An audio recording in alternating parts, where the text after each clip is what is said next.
আসসালামু আলাইকুম প্রিয় চাকরি প্রত্যাশী ভাই বোনেরা, সবাই কেমন আছেন? যথারীতি আগের মতো আমরা বলছিলাম যে আমরা প্রতিদিন একটা করে ক্লাস নিব। আমরা প্রথম ক্লাসে দেখিয়েছিলাম গড়ের প্রথম 4টি অঙ্ক। আজকে 5 নম্বর অঙ্ক থেকে আমরা শুরু করব 2 নম্বর ক্লাস। 5 নম্বর অঙ্ক কি বলছে দেখেন, আর আপনারা অবশ্যই কিন্তু ওই আগের যে 4টা অঙ্ক দিয়েছি ওটা অবশ্যই বাসায় বসে প্র্যাকটিস করবেন। আমরা প্রতিদিনই চেষ্টা করবো নতুন করে নতুন ভিডিও দেওয়ার। প্রতিটা বিষয়েরই ভিডিও আপলোড দেওয়ার চেষ্টা করব, যাতে আপনাদের পরীক্ষা প্রস্তুতিটা নিতে সহজ হয়। যেহেতু আমাদের সামনে কয়েকটা পরীক্ষা খুব দ্রুতই হতে পারে, সমাজসেবা, খাদ্য অধিদপ্তর, ভূমি ও রেকর্ড জরিপ অধিদপ্তর, এই পরীক্ষাগুলো দ্রুতই হয়ে যাবে। ওকে, তাহলে এবার আমরা অঙ্কে চলে আসি। 5 নম্বর অঙ্কে কি বলছে তাহলে, পিতার বর্তমান বয়স পুত্রের বয়সের 4 গুণ। 6 বছর পূর্বে পিতা ও পুত্রের বয়সের 10 গুণ, মানে পিতা পুত্রের বয়সের 10 গুণ। পিতা পুত্রের বয়সের 10 গুণ, পিতা লেখা হয়েছে, তবে পিতা পুত্রের বয়সের 10 গুণ ছিল। পিতা ও পুত্রের বর্তমান বয়স কত? আচ্ছা, তাহলে আমরা প্রথম যেটা লেখা হয়েছে, তাহলে আমরা কিন্তু এখানে পিতার বর্তমান বয়স আর পুত্রের বর্তমান বয়স কতটা আমরা জানি না। তাহলে এখানে বলছে কি যে আপনার বলছে কি পিতার বর্তমান বয়স পুত্রের বয়সের 4 গুণ। তাহলে আমরা পুত্রের বয়সটা ধরে নিই, যে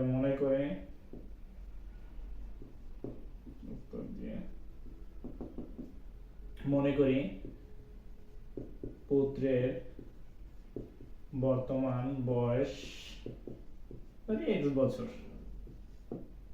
তাহলে পিতার বর্তমান বয়স কত হবে? পিতার বর্তমান বয়স কত, কি বলছি, পিতার বর্তমান বয়স পুত্রের বয়সের 4 গুণ। তাহলে x গুণ 4 মানে 4x বা 4x বছর। এরপর কি বলছে, 6 বছর পূর্বে পিতা পুত্রের বয়সের 10 গুণ ছিল, মানে 6 বছর পূর্বে পিতা পুত্রের বয়সের 10 গুণ। তাহলে প্রশ্ন মতে আমরা লিখি, যেহেতু 6 বছর পূর্বের কথা বলছে, তাহলে আমার পুত্রের বয়সটা বড় না পিতার বয়সটা? আমার পুত্রের বয়স তো কম, তাহলে কম হলে আমাকে তার সমান করতে হবে। তাহলে আমরা লিখি, তাহলে 4x, যেটা আগে আপনার কি বলছে, যে আপনাকে এখানে বলছে 6 বছর পূর্বে, তাহলে 6 বছর পূর্বে হলে কি 4x - 6, এটার ক্ষেত্রে হবে x - 6, মানে পিতা থেকে 6 মাইনাস যাবে পুত্র থেকে। কিন্তু বলছি কি আবার 6 বছর পূর্বে পিতা ছিল পুত্রের বয়সের 10 গুণ। পুত্রের বয়সের 10 গুণ বললে আমরা পুত্রের সাথে 10 গুণ করব, তা নাহলে তো আমরা এটা সমান করতে পারবো না। তাহলে আমার কত আছে, বা 4x - 6 10x - 60, বা যেহেতু এইটা বড় সংখ্যা আছে, তাহলে আমরা এটাকে এই পাশে নিয়ে আসি, 10x - 60, আর এইটাকে এই পাশে নিয়ে, এটা টোটালটাকে এইটা রিভার্স করা হয়ে গেছে, জাস্ট এইটা এই পাশে নিয়েছি আর এইটা এই পাশে নিয়েছি। দেন আমরা কি 10x যোগে বসলে কি হবে, বিয়োগ -6, আর এইটা এই পাশে কি হয়ে যাবে, প্লাস, বা 10 থেকে 4x বাদ দিলে থাকে 6x, তো এখানে কত হয় 54, বা x ইকুয়াল কত, এটা গুণ আছে এর সাথে ভাগ হয়ে গেলে কত হবে, 54 ভাগ 6 9। আমরা আর ওটা দেখানোর প্রয়োজন নাই। তাহলে x এর মান কত বের হয়েছে, 9 বছর। তার মানে এটা কার বয়স বের হয়েছে, পুত্রের বর্তমান বয়স আমরা অলরেডি বের করে ফেলেছি। তাহলে আমরা লিখতে পারি পুত্রের বর্তমান বয়স 9 বছর। তাহলে পিতার কত, পিতার বর্তমান বয়স বলছে 4x, মানে 4 গুণ 4 না 34 বছর। উত্তর, পিতার বয়স 36 বছর, পিতার বর্তমান বয়স 9 বছর। আর পুত্রের বয়স 9 বছর। ক্লিয়ার? বুঝতে পেরেছি আমরা? জাস্ট আমাকে খেয়াল যেহেতু পিতার বর্তমান বয়স পুত্রের বয়সের 4 গুণ, আমরা ওটা কি লিখলাম? মনে করি পুত্রের বর্তমান বয়স 1 বছর, পিতার বয়স x গুণ 4। তাহলে প্রশ্ন মতে যেহেতু 6 বছর পূর্বে বলছে, তাহলে 4x মানে 4x মাইনাস 6, আবার x মাইনাস 6, যেহেতু পুত্রের বয়সে 10 গুণ, এখানে 10 তাহলে পুত্রের সাথে গুণ হবে। এরপরে বা 4x মাইনাস 6 10x মাইনাস 60। এরপরে যেহেতু আমরা এই পাশটা বড় আছে, এই বড়টাকে আমরা এই পাশে নিয়ে আসছি, দুইটাকে তাই নাকি এই পাশে নিয়ে আসছে। 10x থেকে এইটা এই পাশে আসলে মাইনাস হয়ে যাবে, আর এইটা এই পাশে আসলে প্লাস হয়ে যাবে। তাহলে 10 থেকে 4 বাদ দিলে 6x, আর 60 থেকে 6 বাদ দিলে 54। তাহলে x এর কত হয়? তাহলে মানে এইটা তো গুণ আর পাশে আসলে ভাগ হয়ে যায়, আমরা জানি।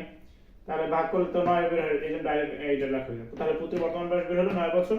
পিতার বর্তমান বয়স কত? তাহলে যেহেতু 4 গুণ 9 36 বছর, তাহলে পিতার বয়স 36 বছর, পুত্রের বয়স 9 বছর।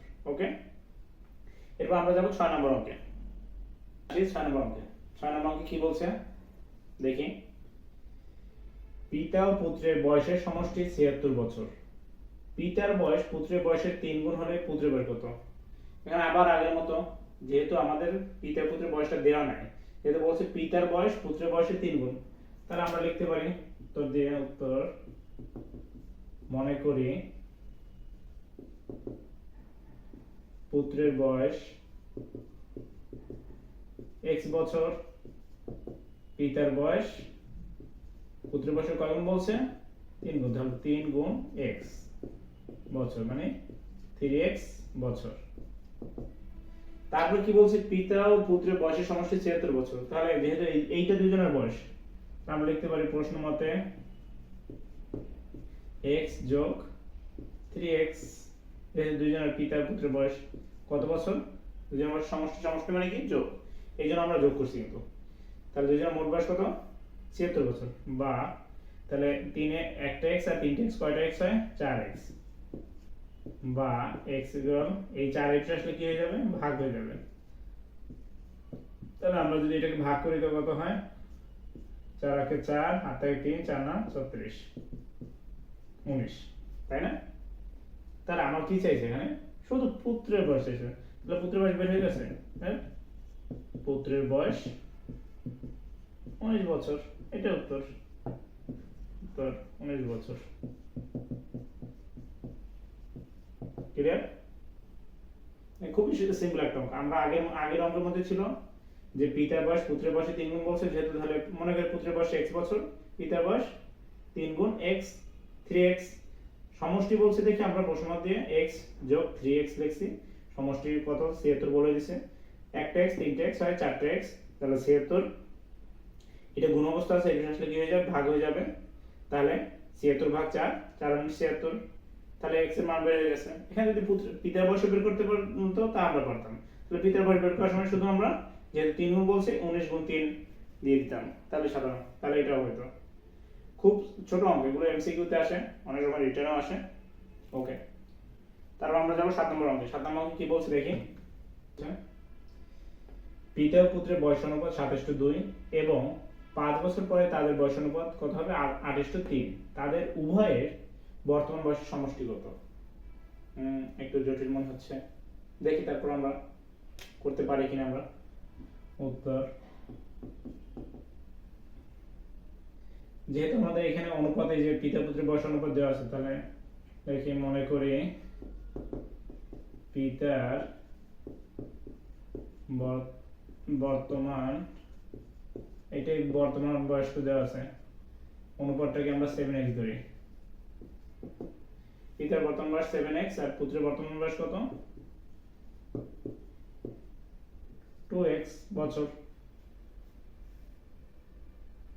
তাহলে আমরা এবার লিখি প্রশ্ন মতে বলছে কি পিতা ও পুত্রের বয়স অনুপাত 27:2 এবং 5 বছর পরে তাদের বয়স অনুপাত হবে 8:3। তাহলে এইটার সাথে 5 বছর পরে, তাই না? তাহলে এটার সাথে 5, তাহলে 5 যোগ হবে। আর এই অনুপাত হলে এটা ভাগ হয়ে যায়, কত হবে বলছে? 8:3। ওকে। ওকে, বা আমরা এই লাইনটা আরেকবার এইটাও লিখে করতে পারি যে 7x + 5 তো 2x + 5 যোগ 8:3। এরপরে আমরা এই লাইনটাও লিখতে পারি। তাহলে আবার এখানে বা দিয়ে লিখতে হবে। তাহলে এরপরে আমরা বা আমাদের কি কোনটা বড় হয়, 3 × 7 = 21, তাই না? তাহলে আমরা বড়টাকে 3 × 7 = 21x + 3 × 5 = 15, এটার সাথে এটা আর এটার সাথে এটা, আর 2 × 16x যোগ 5 × 8 = 40। তাহলে 21x - 16x যোগ 21 আসলে বিয়োগ হয়ে যায় 40, আর এই যোগটা 21 আসলে কি হয়ে যাবে, বিয়োগ হয়ে যাবে। তাহলে আমার 21x থেকে 16x বাদ দিলে থাকবে 5x, আর 40 থেকে 15 বাদ দিলে থাকবে 25। তার মানে x এর মান কত, 5। তো আমাকে কি বলছে, তাহলে বর্তমান বয়সের সমষ্টি কত? তাহলে বর্তমান বয়স কত? তাহলে পিতা ও পুত্রের বর্তমান বয়সের সমষ্টি কত বলছে? এই পিতার বয়স 7x আর পুত্রের বয়স 12, তাহলে 7x + 2x বছর। 7 আর 2 যোগ করলে কত হয়, 9x বছর।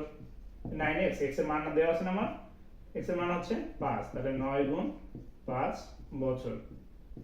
তাহলে কত হয়, 45। 5 9 45 বছর। উত্তর 45 বছর।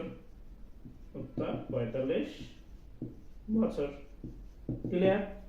মানে মনে হচ্ছিল যে একটু কঠিন অনুপাত দিয়ে, কিন্তু তা না। কিন্তু তাহলে আমরা কি লিখছি, প্রথমে আমরা যেহেতু পিতা পুত্রের বয়স অনুপাত দেওয়া আছে, আমরা লিখছি পিতার বর্তমান বয়স 7x, এই অনুপাতকে আমরা সাথে x ধরে নিছি, আর পুত্রের বর্তমান বয়স কত, 2x। এরপরে আমরা হচ্ছে 5 বছর পরে যেহেতু বলছে আমরা যোগ করবে, আর পূর্বে বললে আমরা এর আগে করছি বিয়োগ।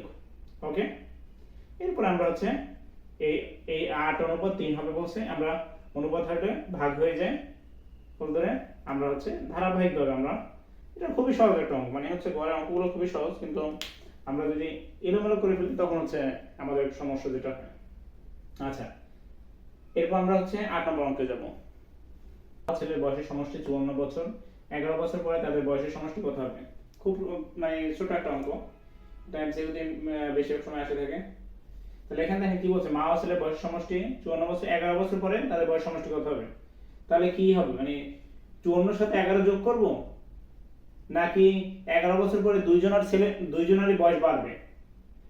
11 বছর পরে যেহেতু দুইজনের বয়সই বাড়বে, তাহলে আমরা তো 54 সাথে কি করতে পারি, আমরা 54 যোগ 11 যোগ 11, তার মানে 54 যোগ 22 কত হয়, 76। এটা হচ্ছে উত্তর। মানে খুব সহজ একটা অঙ্ক না? আমাদের যেটা ভুলটা হয় যে এখানে 54 সাথে 11 বছর পরে, মানে 54 সাথে 11 যোগ করি, যেহেতু 11 বছর পরে কিন্তু তাদের দুইজনের বয়সটাই বাড়বে, তাহলে আমরা কিন্তু 54 সাথে 11 দুইবার যোগ করব। যদি এখানে তিনজনের বলা হতো যে দুই ছেলে মেয়ের, তাহলে তিনজনের কিন্তু যোগ হইতো এটা। ক্লিয়ার? তাহলে 54 সাথে আমার 11 দুইবার যোগ হয়েছে, কারণ হচ্ছে এখানে মা ও ছেলে দুইজন। যদি মা ছেলে বাবা থাকতো তাহলে আরো 11 হইতো। ক্লিয়ার? তাহলে আমাদের উত্তর হচ্ছে 76। এবার আমরা আসি 9 নম্বর অঙ্কে। সৌম্য ও অলোকের বর্তমান বয়স 35 এবং 25 বছর, মানে সৌম্যর বয়স 35 আর অলোকের বয়স 25। 10 বছর পূর্বে তাদের বয়সের অনুপাত কত ছিল? এটা ছোট একটা অঙ্ক, এটা আমরা মুখে মুখে করতে পারি, মানে এমসিকিউতে যেহেতু। এটা কিন্তু একটা মানে এই ছোট অঙ্ক মনে করেন যে আচ্ছা আসেন, এটা কিন্তু হচ্ছে 2023 সালে বাণিজ্য মন্ত্রণালয়ের একটা পরীক্ষা, বাণিজ্য মন্ত্রণালয়ের একটা পোস্টে এসেছিল কিন্তু। তাহলে আমরা এটা মুখোমুখি কিভাবে করতে পারি, যেহেতু সৌম্য এবং অলোকের বর্তমান বয়স 35 এবং 25, 10 বছর পূর্বে, তার মানে দুইজনের কাছ থেকে 10 চলে যাবে।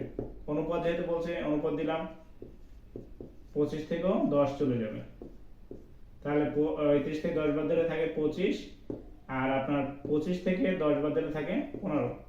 তাহলে আমরা এটা অনুপাতে কিভাবে করব, এটা যত ছোট করা যায় আমরা সেটা করব, মানে উভয়কে আমরা কত দিয়ে ভাগ করতে পারি, 5 দিয়ে।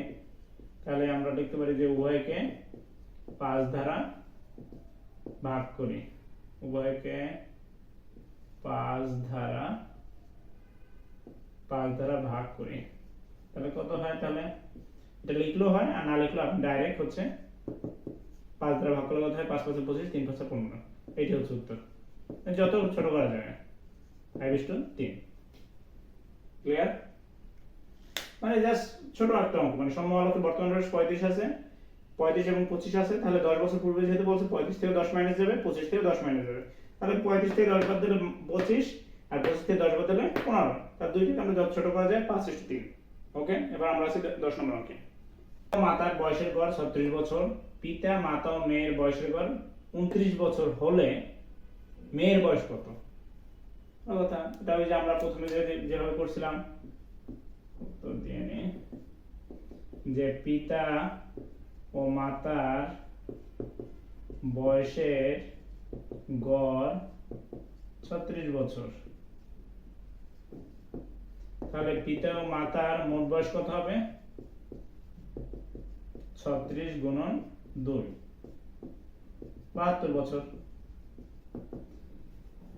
আবার কি বলছে? পিতা মাতা ও মেয়ের বয়সের গড়, পিতা মাতা ও মেয়ের বয়সের গড় 29 বছর। পিতা মাতা ও মেয়ের তাহলে মোট বয়স কত হবে? কয়জন ব্যক্তি? 1 2 3, তাহলে 29 গুণন 3, তাহলে কত হয়? 87 বছর। তাহলে পিতা মাতা ও মেয়ে থেকে তো পিতা মাতা বাদ দিলেই তো মেয়ের বয়স পাওয়া যাবে, তাহলে পিতা মাতার বয়স তো আমরা জানি, তাহলে আমরা এখানে ডাইরেক্ট লিখে দিই মেয়ের বয়স। পিতা মাতা ও মেয়ের বয়স থেকে পিতা মাতার বয়সটা বাদ দিব, তাই না? পিতা মাতা ও মেয়ের মোট বয়স কত? 87, আর পিতা মাতার বয়স কত মোট? 72, তাহলে আমাদের 87 বিয়োগ 72 15 বছর। তো যেহেতু মেয়ের বয়স শুধু 15 বছর, এটাই মেয়ের বয়স। শেষ। তাহলে আমাদের ক্লাস 2 পর্যন্ত হচ্ছে 10টি অঙ্ক কমপ্লিট হলো। এই 10টি অঙ্ক আপনারা ভালোভাবে দেখবেন। এখন কথা হচ্ছে যে আমরা হচ্ছে কিন্তু হচ্ছে প্রতিদিনই হচ্ছে ক্লাসের যেহেতু ভিডিও দিব, আমরা গণিত ক্লাস, বাংলা ক্লাস, ইংরেজি ক্লাস সবগুলোর ভিডিও আমি দিব, কিন্তু আপনারা হচ্ছে এই অঙ্কগুলো অবশ্যই বাসায় বসে প্র্যাকটিস করবেন। প্র্যাকটিস করলে হবে কি, মানে আপনি একবার দেখে করবেন, দুইবার না দেখে করবেন। আমার মনে হয় ভিডিওটা আপনারা যদি পজ করে দেখেন, আমি হয়তো যতটা সম্ভব আমি সর্বোচ্চ চেষ্টা করেছি, আমার মনে হয় যে আপনারা সবাই বুঝতে পারবেন, কারণ অঙ্কগুলো সহজ আছে। আর আপনারা কমেন্টে জানাবেন যে হচ্ছে কোন ক্লাসগুলো আগে নিলে বেটার হয়। ক্লিয়ার? তাহলে আমরা আজকের মতো ক্লাস 2 শেষ। আসসালামু আলাইকুম, সবাই ভালো থাকবেন। আর আপনারা এই ক্লাসগুলো যেহেতু আপনারা চাকরি প্রত্যাশী, আপনার বন্ধু বান্ধব এবং ভাই বোনেরা যারা আছে তাদের সাথে এই ক্লাসগুলো শেয়ার করবেন। আপনারা অবশ্যই এই ক্লাসগুলো শেয়ার করে দিবেন যাতে সবার উপকার হয়। আমি চাচ্ছি যে আমি ক্লাসে শুরু করার মূল উদ্দেশ্য হচ্ছে জানি হচ্ছে যে কোনো আমাদের মধ্যবিত্ত স্টুডেন্ট এই ক্লাসের মাধ্যমে একটা সরকারি চাকরি জানি পেয়ে থাকে। কারণ হচ্ছে একজন মধ্যবিত্ত পরিবারের সবাই চায় যে একটা চাকরি, আর সেটার জন্য হচ্ছে পড়াশোনা করতে হবে। একটা বছর আমি আপনাদের বললাম যে একটা বছর আপনারা ধৈর্য ধারণ করে পড়াশোনা করেন, ইনশাল্লাহ আপনাদের জন্য ভালো কিছু হবে। আর সামনে অনেকগুলো সার্কুলার আছে এবং কিছু সার্কুলার হয়ে গেছে, যেটার পরীক্ষা আপনাদের হয়তো সামনেই হবে। আবার 25 সালে প্রাইমারির আপনার সার্কুলার হবে, অলরেডি চাহিদাপত্র চলে গেছে।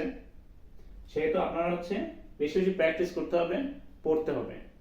পড়ার পাশাপাশি আমি যে আপনাদের আগেই বললাম যে হচ্ছে কম্পিউটার টাইপিংটা অবশ্যই আপনারা বাসায় বসে বা হচ্ছে যদি অবশ্যই একটা কম্পিউটার সার্টিফিকেট নিয়ে রাখবেন, সেটা সবার জন্য ভালো। যে এখন এইচএসসি পাস করছেন তার জন্য, যে অনার্স পাস করছেন তার জন্য। ক্লিয়ার? আচ্ছা, তাহলে আজকের মতো ক্লাস সমাপ্তি। আসসালামু আলাইকুম, সবাই ভালো থাকবেন।